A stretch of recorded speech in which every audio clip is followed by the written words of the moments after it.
Before you decide to throw something away that looks like this, or maybe even this, or how about this? Some of the greatest treasures are hiding in the garage. Let's take a look.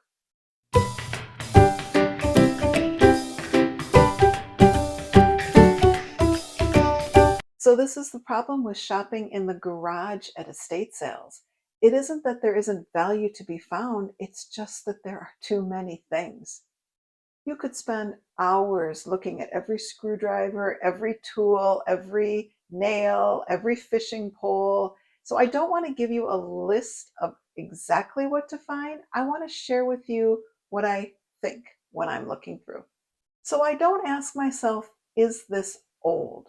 What I always think is, are there clues that I should look for that make me want to research that item?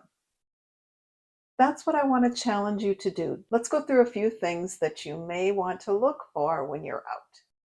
The first one up, this shoe stretcher.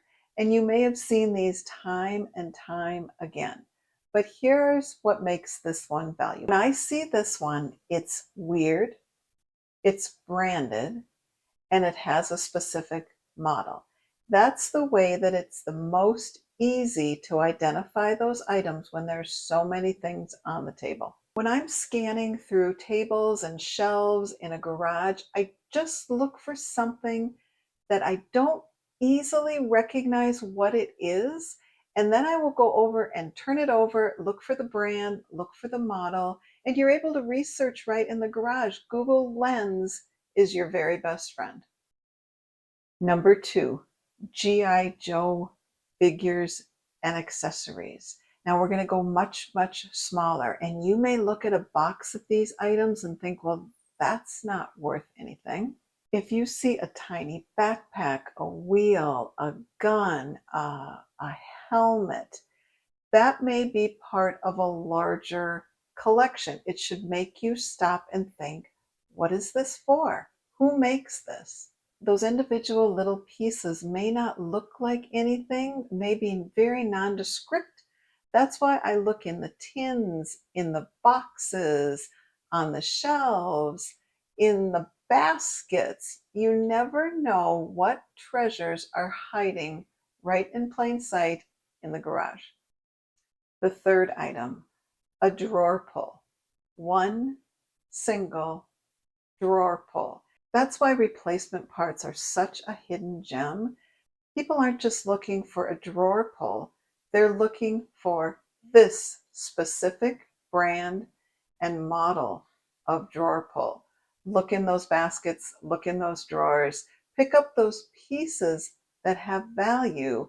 When they're labeled and they have a maker's mark, that's your first indication that that's something worth looking into more. Number four, vintage fishing reels. Now here's one that definitely could be found in many vintage garages. And here's the catch. You could find tons of them sitting all together. So how do you pick out the one that's valuable? So the first clue, if it's older construction and if it's an unusual design. The models Penn, Pfluger, and Shakespeare always get me to stop and take a better look. And if you don't have time to pull out every single fishing reel that you see, just identify the ones that have the brand and the model number and put the rest back. You just start there. You can't become an expert right in the middle of the garage with everyone else standing around.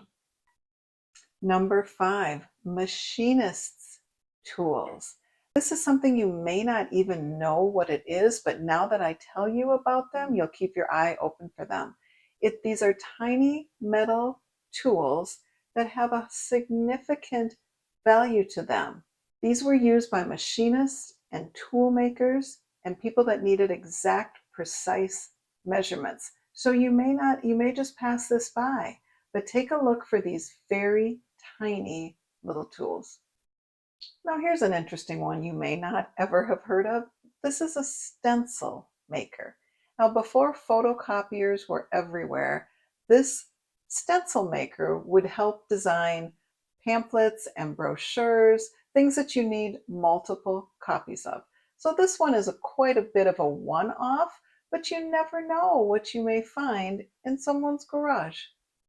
Number seven, a field telephone. Military items always take a second look at. I've sold hats, I've sold gloves, I've sold bags, I've sold patches. Any type of military item that you see with that highly recognizable army green color is definitely worth taking a second look at. And last, number eight, movie or camera lenses. This is one that you don't need to have the camera with the lens. Look for the parts. Look on the tables, look in the drawers. Always look under the tables. That is where people don't want to take the time and go looking underneath those tables. This is one that may have gotten separated from the camera. Always keep your eye out for vintage camera lenses. So, how do you shop a garage when everything is just laid out there for you to go through? So, after showing you some examples of what can be found in garages, here's my 5-second test that I want you to use when shopping this way. Just ask yourself these questions. Does it have a name, a number? Is it specialized? Does it look like a part? And does it make you say, I wonder what that's used for? That is my litmus test. That is what makes me stop when things look so overwhelming. Try that the next time you're in the kitchen, you're in the garage. So, what I do, I make a quick pass and I take a look at everything. And then I go back and I look at the obvious things. I look at the weird things. I look at the small things. And again, I always look under the tables.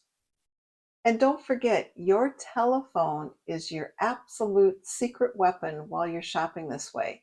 You have got all of that information at your fingertips using Google Lens. I did a video on how I use Google Lens. I will link it down below. Just a quick and easy way how I identify things when I'm out and about shopping at estate sales and garage sales and those beloved church fill-a-bag sales.